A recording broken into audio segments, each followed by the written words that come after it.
নমস্কার। বাকশ্রুতি ইউটিউব চ্যানেলের লৌকিক অলৌকিক এই অনুষ্ঠানের সঙ্গে আপনাদের বিগত কয়েক মাসে বেশ পরিচয় হয়ে গেছে। এই মাসের দ্বিতীয় সপ্তাহে আপনারা শুনেছিলেন প্রেতবাহী গন্ধ।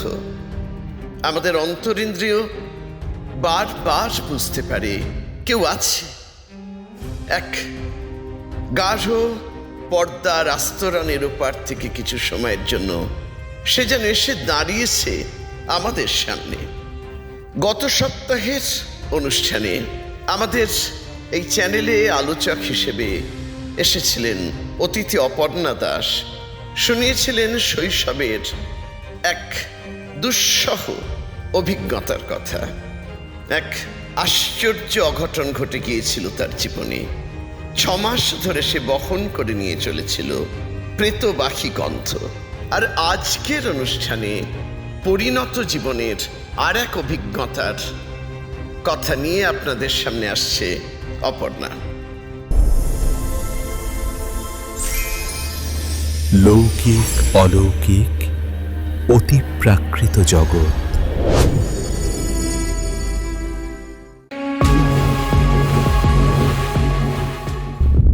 লৌকিক অলৌকিক এই পর্যায়ের পর্যালোচনা আজকের অতিপ্রাকৃত বিষয়ক বিশেষ রোমহর্ষক আলোচনা অনুভবে অশরীরী। একটি বিশেষ অনুরোধ, হেডফোন ব্যবহার করুন। বাকশ্রুতি ইউটিউব চ্যানেলের লৌকিক অলৌকিক পর্যায়ের অনুষ্ঠানে স্বাগত আপনাদের সকলকে। আমাদের আজকের নিবেদন অনুভবে অশরীরী। অশরীরী সবসময় আমাদের সামনে প্রত্যক্ষভাবে প্রকট হয়ে উঠতে পারে না, কিন্তু আমাদের অন্তরিন্দ্রিয় বারবার বুঝতে পারে কেউ আছে। এক গাঢ় পর্দার আস্তরণের ওপার থেকে কিছু সময়ের জন্য সে যেন এসে দাঁড়িয়েছে আমাদের সামনে।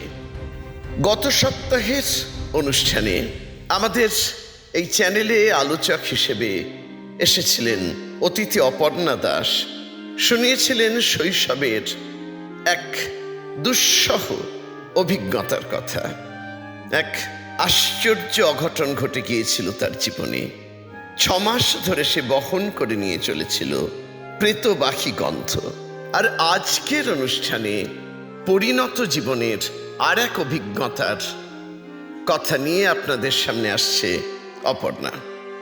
অনুভবে অশরীরী আসে আমাদের কাছে পরপারের জগতের পর্দা ভেদ করে কিছু সময়ের জন্য। কিভাবে এসেছিল অপর্ণার কাছে? আইআইটির কোয়ার্টারে কোভিড পর্বে আপনারা শুনবেন। এই বিষয়ের অনুষঙ্গ ধরেই আমি একটা ছোট্ট প্রসঙ্গের অবতারণা করছি, যে ঘটনার সাক্ষী আমি নিজে। আমি তখন ক্লাস 8-এ পড়ি। গত রাত্রে মৃত্যু হয়েছে আমার বড় মাসির। আমাদের পরিবারে 2 মাসি থাকতেন আমাদের সঙ্গে, বড় মাসি এবং সেজ মাসি। আমার বড় মাসির নাম ছিল চারুলতা আর সেজ মাসির নাম সরসী। সেজ মাসিকে সস্নেহে আমার বড় মাসি ফতা বলে ডাকতেন। হঠাৎই অসুস্থ হয়ে পড়েন বড় মাসি, বার্ধক্যজনিত অসুস্থতায় শয্যাশায়ী। সেই সময় আমার মা এবং মূলত আমার সেজ মাসি সেবা করতেন বড় মাসি চারুলতার। আর তাই সেই শয্যাশায়ী অবস্থায় যে কোনো প্রয়োজনে তিনি আকুলভাবেই ডাক দিতেন তার ছোট বোনকে ফতা বলে। যেদিন আমার বড় মাসি মারা যান, তার পরের দিন সকালবেলা, শীতের সকাল, খোলা বারান্দায় বসে রয়েছেন আমার সেজ মাসি, আমার মা আর আমি, কিশোর আমি। হঠাৎ বন্ধ ঘরের ভেতর থেকে, যে ঘরে মৃত্যুবরণ করেছিলেন আমার বড় মাসি চারুলতা, ভেসে এলো সেই ডাক, সেই চেনা ডাক, ফতা ফতা। ঠিক 2 বার। আমরা প্রত্যেকে পরস্পরের মুখ চাওয়াচাই করলাম। ঘরের দরজা খুলে দেখা হলো যথারীতি শূন্য ঘর, কিন্তু ওই একটা ডাক আমরা তিনজন মানুষ একই সময়ে একসঙ্গে শুনেছিলাম এবং একে অপরের মুখের দিকে তাকিয়েছিলাম সবিস্ময়ে। কি এটা? মনস্তত্ত্ববিদরা হয়তো বলবেন হ্যালুসিনেশন, কিন্তু পলকের জন্য সেই হ্যালুসিনেশন তিনজন মানুষের ক্ষেত্রে একই সময়ে সক্রিয় হয়ে উঠেছিল, নাকি অন্য কিছু অলৌকিকভাবে অশরীরীর আবির্ভাব পলকের জন্যে? তারপর আবার সে পর্দার আস্তরণ ভেদ করে চলে গেছে অমর্ত্যলোকে, নিজের জগতে।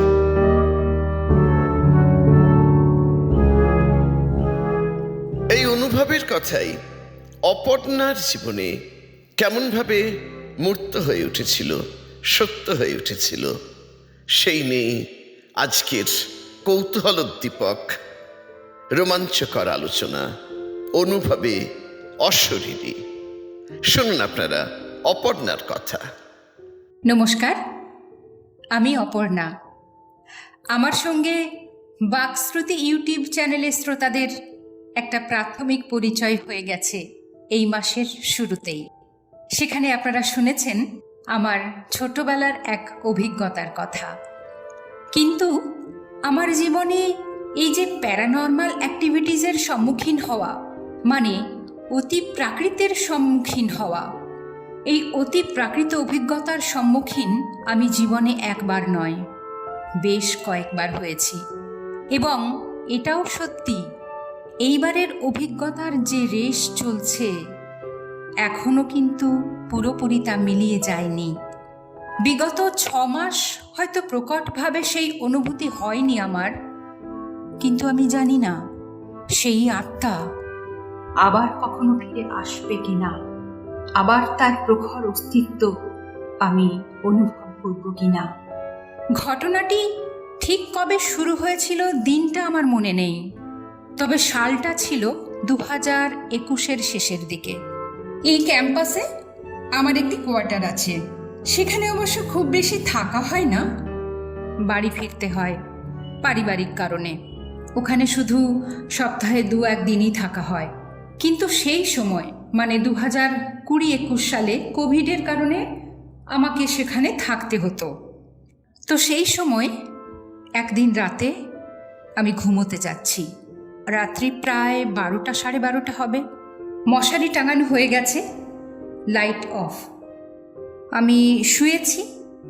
হঠাৎ মনে হলো আমার ঘরের মধ্যে কেউ আছে। কে থাকবে ঘরে? কারো তো থাকার কথা নয়, দরজা তো বন্ধ করে দিয়েছি। কিন্তু মনে হচ্ছে আমি মশারির ভেতরে আছি, ঠিক বাইরেটাতে কেউ আছে। অন্ধকার, কিছু বুঝতে পারছি না, কোনো শব্দ নেই বা আমি কিছু দেখতেও পাচ্ছি না, শুধু মনে হচ্ছে কেউ আছে। এটা কি করে সম্ভব? আমি তো দরজা বন্ধ করে দিয়েছি, বারবার এটাই মনে হচ্ছে। তো আমি কিছু বলতেও পারছি না। তারপরে হঠাৎ মোবাইলের আলোটা জ্বাললাম, জেলে দেখার চেষ্টা করলাম, কিছু দেখতে পেলাম না, কিন্তু তখনও মনে হচ্ছে কেউ আছে। তারপরে আমি মশারি থেকে বেরিয়ে এলাম, লাইট অন করলাম, দেখলাম দরজা তো সব বন্ধ, বাইরে থেকে কেউ আসার কোনো সুযোগ নেই। কিন্তু কে আছে এখানে? আমি একটু ঘাবড়ে গেলাম। তারপর তো দেখলাম কোথাও কিছু নেই, এসে আবার শুয়ে পড়লাম। আবার শুয়েছি, আবার সেই মনে হচ্ছে কেউ আছে। কি আশ্চর্য, এরকম কেন মনে হচ্ছে? তারপরে যাই হোক, আমি শুয়ে একটু মোবাইল দেখতে শুরু করলাম। তারপরে সেই দিন ঘুমিয়ে পড়লাম। আবারও একদিন সেই ঘুমোতে যাচ্ছি, ঠিক সেই সময় মনে হলো ঘরে কে আছে। তো মহা মুশকিল হলো। তো সেদিনেও আমি আবার ঘুমিয়ে যাওয়ার চেষ্টা করলাম, কিন্তু না, কিছুতেই ঘুম আসছে না। মনে হচ্ছে এইখানেই আছে, মনে হচ্ছে ঘুরে বেড়াচ্ছে এখানে, কি করি, উঠে বসলাম, মোবাইলের আলো দিয়ে আবার দেখার চেষ্টা করলাম। না, কিছু তো নেই, দেখতেও পাচ্ছি না, কোনো শব্দও পাচ্ছি না, কিন্তু অনুভব করছি কেউ আছে। এবারে কি করি, একটু ঘাবড়েই গেলাম। তারপরে একটু হনুমান চালিসা শুনলাম, একটু মহামৃত্যুঞ্জয় মন্ত্র জপ করলাম। সে যখন করছি তখন আবার সেই কিছুতেই ঘুম আসছে না। এই করে সারা রাত্রি কেটে গেল। ভোর হয়ে এলো, প্রায় 3:30-4টে বাজে। তখন একটু ঘুমোলাম।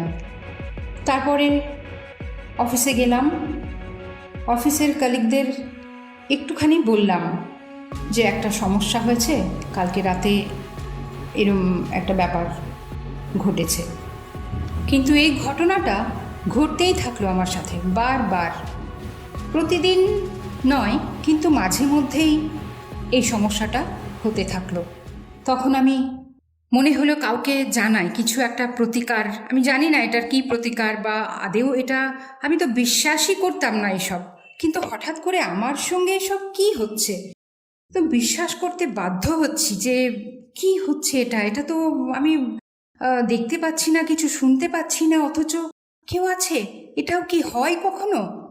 তো একজন পরিচিত মানুষ, তাকে বললাম একদিন এই ঘটনাটা।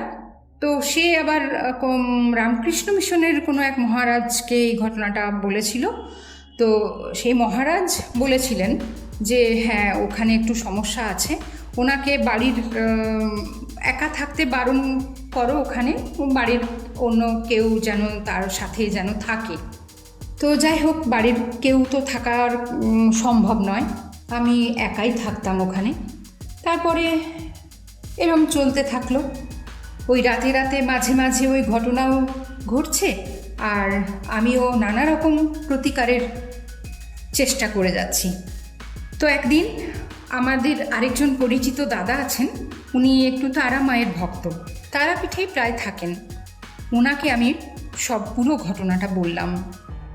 তখন উনি শুনে আমাকে বললেন, সেই মুহূর্তে কিছু বললেন না, বললেন যে ঠিক আছে, আমি তোমাকে জানাচ্ছি। তারপরে উনি আমাকে জানিয়েছিলেন যে হ্যাঁ, এই কোয়ার্টারে একটা সমস্যা হচ্ছে এবং তুমি ভয় পেও না, আমি ব্যবস্থা করছি। তারপরে উনি যা যা প্রতিকার করার কথা বলেছিলেন আমি সেগুলো করেছিলাম। এই ঠাকুরের বিশেষ কিছু না, একটু ঠাকুর মন্দিরে ফুল এনে রাখা বা আরও কিছু, উনি একটু ঘরের ছবি টবি তুলে পাঠাতে বলেছিলেন, আমি সেগুলো পাঠিয়েছিলাম।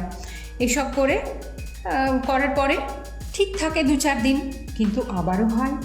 তখন আবার ওনাকে আমি বলি, উনি তখন আমাকে একদিন বললেন যে ঠিক আছে, এরপরে যেদিন এরকম ঘটনাটা ঘটবে তুমি আমাকে সেই রাতেই, যত রাত্রি হোক, তুমি আমায় ফোন করো। তো একদিন যথারীতি সেই ঘটনা আবার ঘটলো রাতে। আমি ওই দাদাকে ফোন করলাম। ফোন করতে তখন উনি বললেন ফোনটা স্পিকারে দাও।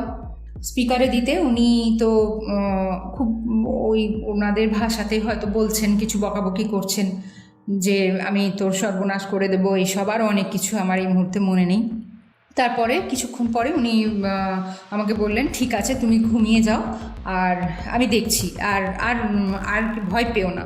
তো যাই হোক, এইসব তারপরে ওই দাদার সাথে আমি কথা বলে সেদিন ঘুমিয়ে পড়লাম।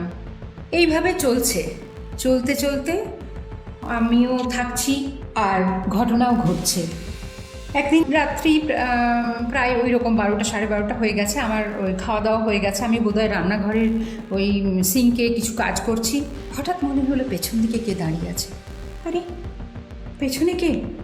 আমি তাকিয়ে দেখি কেউ নেই, কিন্তু মনে হচ্ছে আবার পেছন দিকে কে দাঁড়িয়ে আছে। তো তারপরে আবার ঘরে এলাম। ঘরে এসে ওই ঠাকুর প্রণাম করে শুতে গেলাম। তারপরে এই ঘটনা ঘটছে, আমিও থাকছি। ওখানে নাচের ক্লাস হয়, প্লাস রিহার্সাল থাকলে ওখানে থাকি। তো অনেকেই যাওয়া আসা আছে কোয়ার্টারে, ছাত্রছাত্রীরা আসেন, দাদারা আসেন।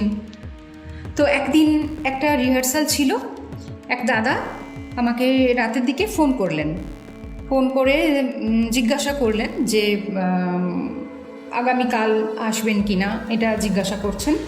তো সেইটুকু কথাটা বলতে বলতে উনি আমাকে জিজ্ঞাসা করলেন, তোমার সঙ্গে কি কেউ আছে? আমি বললাম, না তো। উনি বললেন, হ্যাঁ, একটা মেল ভয়েস পেলাম। তো আমি বললাম, না তো, আমি তো একাই আছি, কেউ তো নেই। তো উনি হয়তো আমাকে ভয় পাবো বলে ও সেই সময় আর কিছু বললেন না, বললেন, ও আচ্ছা ঠিক আছে, আমি তাহলে কালকে আসছি রিহার্সালে। আমি বললাম, ঠিক আছে। তো তারপরের দিন উনি যখন আসলেন, তো আসলে ওনাকেও আমি এই সব ঘটনাটা বলেছিলাম যে এই কাণ্ড ঘটে এখানে। তখন উনি আমাকে বললেন যে কালকে আসলে আমি একটি মেল ভয়েস পেয়েছি, পরিষ্কার আমাকে আসার জন্য সে মানা করছে। তখন উনি বললেন, এটা তো সত্যি একটা সমস্যা, খুব বড় রকমের সমস্যা। তো যাই হোক, এভাবে চলছে। আবার তো মাঝখানে এমন সমস্যা হচ্ছিল, আমি একজন সাইকিয়াট্রিস্টের কাছে গেলাম, মানে নিজেই গেলাম যে এটা কি হচ্ছে, আমার মনের ভুল, আমি ভয় পেয়ে গেছি, বা এটা সত্যি মিথ্যে আমি তো জানি না এটা কি হচ্ছে, কিন্তু বারবার আর তো কোথাও হচ্ছে না, বাড়িতে হচ্ছে না। আমি এত জায়গায় ঘুরতে যাচ্ছি, বিভিন্ন জায়গায় যাচ্ছি, আত্মীয় স্বজনের বাড়িতে যাই, বন্ধু বান্ধবের বাড়িতে যাই, একা থাকি, সব জায়গায় একা ঘুরতে যাই, সেখানে কখনো কোনো দিনও কিচ্ছু হয় না। হ্যাঁ, হঠাৎ করে এই কোয়ার্টার, আর এই কোয়ার্টারে তো আমি অনেক দিন আছি, 2000 প্রায় 16-17 সাল থেকে আছি, তখনও তো কিছুই হয়নি। আর এই ঘটনাটা যে প্রতিদিন ঘটছে সেটাও নয়। তো সাইকিয়াট্রিস্ট উনি তো বললেন, ওনাদের ভাষা, উনি তো বিশ্বাসই করলেন না এইসব, বললেন যে না, আপনার হয়তো ঘুমটুম ঠিকঠাক হয় না। তো ঠিক আছে, একটা উনি তো ঘুমের ওষুধ দিলেন, যে ওষুধটা এখানে থাকলে এই ওষুধটা খেয়ে ঘুমিয়ে পড়বেন আর জাগবেন না। আমি আর কি বলবো, আমি চলে এলাম, কিন্তু ঘুমের ওষুধ তো খেতে হয় না, আমি তো এমনিই ঘুমোই। ওখানে থাকলেও যে আমি জেগে থাকছি সবসময় তা নয়, কিন্তু ঘটনাটা মাঝে মাঝে ঘটে যাচ্ছে, আবার ঘুমিয়েও পড়ছি। তো তারপরে একদিন ওই দাদা, যেই দাদাকে বলেছিলেন আর কি ওই মেল ভয়েসে না আসতে মানা করেছিলেন, সেই দাদা একদিন আমাকে বললেন যে ওই ঘরের মধ্যে একটা নাইট ল্যাম্প জেলে ঘুমো। তো আমি বললাম, না ওসব আমার নাইট আলোতে আমার ঘুমটুম আসে না। এর আগেও অনেকে বলেছেন যে লাইট অন করে ঘুমানোর জন্য, কিন্তু আমি ওই বাথরুমে বা স্টোর রুমের বা বারান্দার আলো জ্বালিয়ে ঘুমানোর চেষ্টা করেছি, কিন্তু আমার অস্বস্তি হয়, লাইটে আমার ঘুম আসে না। তো যাই হোক, উনি তো প্রায় জোর করেই বললেন যে না, একটা নাইট ল্যাম্প লাগাও, দেখবে। যাই হোক, উনি কেন বললেন আমি জানি না। তো আমি একটা নাইট ল্যাম্প লাগালাম ওখানে, লাল রঙের একটা আলো, মাথার ওপরের দিকে এমনভাবে লাগানো হয়েছে যেটা কিনা আমার কোনো সমস্যা হয় না। তো তারপরে ওই দাদারা যেসব আগে যারা যেভাবে বলেছিলেন যে ঠাকুরের ফুল রাখার জন্য এসব করে, তারপরে আমি সেগুলো সব ব্যবস্থা করলাম। তো করার পরে তারপরে দেখলাম ওই সমস্যাটা বিগত 6-7 মাস হবে আর কি, ঘটনাটা ঘটেনি। কিন্তু ওই যে বললাম, আমি জানি না সেই আত্মা আবার কখনো ফিরে আসবে কি না, বা তার প্রখর অস্তিত্ব আমি আবার কখনো অনুভব করব কি না। আপনারা এতক্ষণ অপর্ণার কাছে, অপর্ণার কণ্ঠে শুনলেন ওর এক ভয়াবহ অভিজ্ঞতার কথা, যে বিভীষিকাময় স্মৃতি এখনো ওকে তাড়া করে ফেরে। আমাদের আজকের আলোচনা এখানেই আমরা শেষ করব। আবার আসবো লৌকিক অলৌকিক পর্যায়ের অনুষ্ঠান নিয়ে, আরও রোমহর্ষক, আরও ভয়াবহ। পরবর্তী অনুষ্ঠানে আবার আসছি আপনাদের কাছে।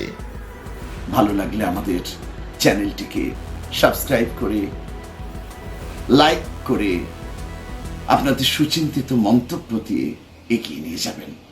আজকে এই পর্যন্তই। এমনই আকর্ষণীয় বিষয় নিয়ে আপনাদের কাছে আসবো। দ্বিতীয়, চতুর্থ, পঞ্চম এই 3টে শনিবার আপনারা শুনবেন লৌকিক অলৌকিকে এমন অতি প্রাকৃত বিষয় নিয়ে চিত্তাকর্ষক ঘটনা বহুল পর্যালোচনা। ভালো থাকবেন। আজকের এই অভিজ্ঞতা সম্পর্কে আপনার মতামত নিচে কমেন্টে জানান। আর এই ধরনের অলৌকিক অভিজ্ঞতার সাক্ষী হতে সাবস্ক্রাইব করে সঙ্গে থাকুন বাকশ্রুতির। প্রতি মাসের প্রথম ও তৃতীয় শনিবার শনিবারের শিহরণে প্রচারিত হয় স্যাটারডেজ থ্রিল, যেখানে থাকছে নতুন শিহরণ জাগানো নাটক। সঙ্গে থাকুন পরের দিন, আবার আসবো আপনাদের কাছে এমনই কোনো একটি রোমাঞ্চকর, চিত্তাকর্ষক, অলৌকিক বিষয় নিয়ে। ভালো থাকবেন, নমস্কার।